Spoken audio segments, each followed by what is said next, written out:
Well, I saw a movie. Hey everybody, welcome back to the channel. It's me, and today's my review of What Happens Later. So the movie is directed by Meg Ryan. She also stars in it with David Duchovny. I didn't have a lot of expectations for this movie, which probably helped, but at the same time, it was a complete disappointment.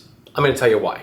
Meg Ryan and David Duchovny play two people who used to date long time ago, and they get stuck in a snowstorm, winter crazy storm at an airport together for the duration of the film. And that's one of the biggest issues. But I have to be honest, you know me, I'm not gonna give you any kind of BS or try to like prop something up or push something down. I'm gonna give you a straight, honest opinion about this. The movie is awful. It's horrific. It was almost like they were in competition to see who could be the worst. The director, the writers, the acting, the editing, everything. Everyone was competing for the prize of being horrible.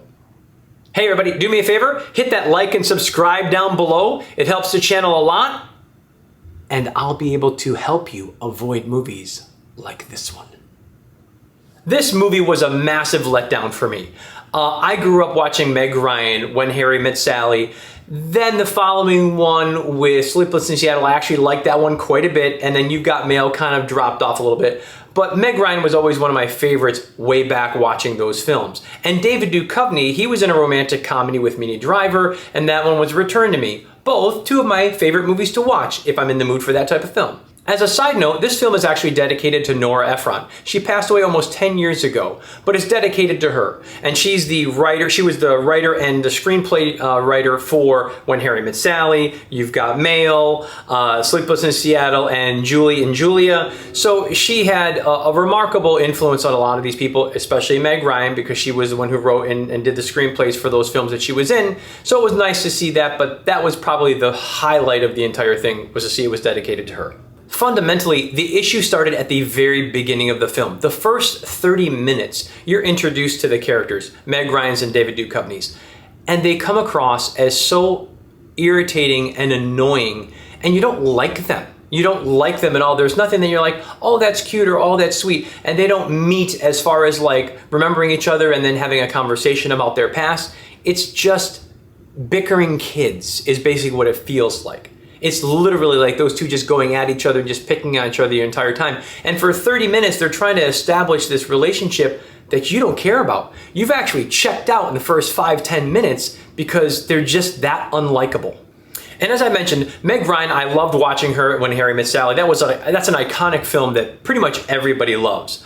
But I never thought that Meg Ryan was a tremendous actress. Like she had range, or she was able to do a lot of different things. She had a few hit movies, but she relied on the way that she was, and that's where she kind of got pigeonholed into those types of films. But other films that she tried to branch out a little bit, I didn't really care for very much at all. And this movie kind of exposes that thought of mine, my feeling about how she is an actress, a lot. Her character is just not likable, and David Duchovny's character isn't very likable either. Together, that's like oil and water, but you don't like either one of them, separate or trying to get them together. And I think a lot of this has to do with absolutely the writing. The writing is just horrific. They try to make these conversations seem like normal back and forth banter between people who are talking who haven't seen each other in a while. And it's just so awkward. It seems absolutely forced and fake. And it wasn't by design. It was just, oh, hey, this is good stuff. And it just wasn't.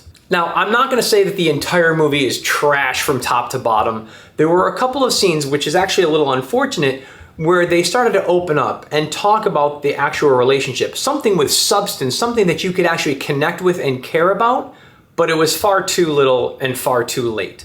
And it was also very, very short-lived. And they went right back to the bickering back and forth thing. And again, you just didn't care. They came across as just irritating than they did of, oh, I want to find out about these people. It was just a shame. So the other thing is that there's this sort of fantasy, mysterious type of character, which is the airport itself.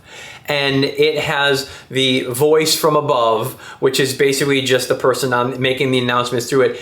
It's a character in itself in this film that interacts with them. And it just came off as awkward. It didn't work. It just felt so fake, and it was exposed for that as you watch the film.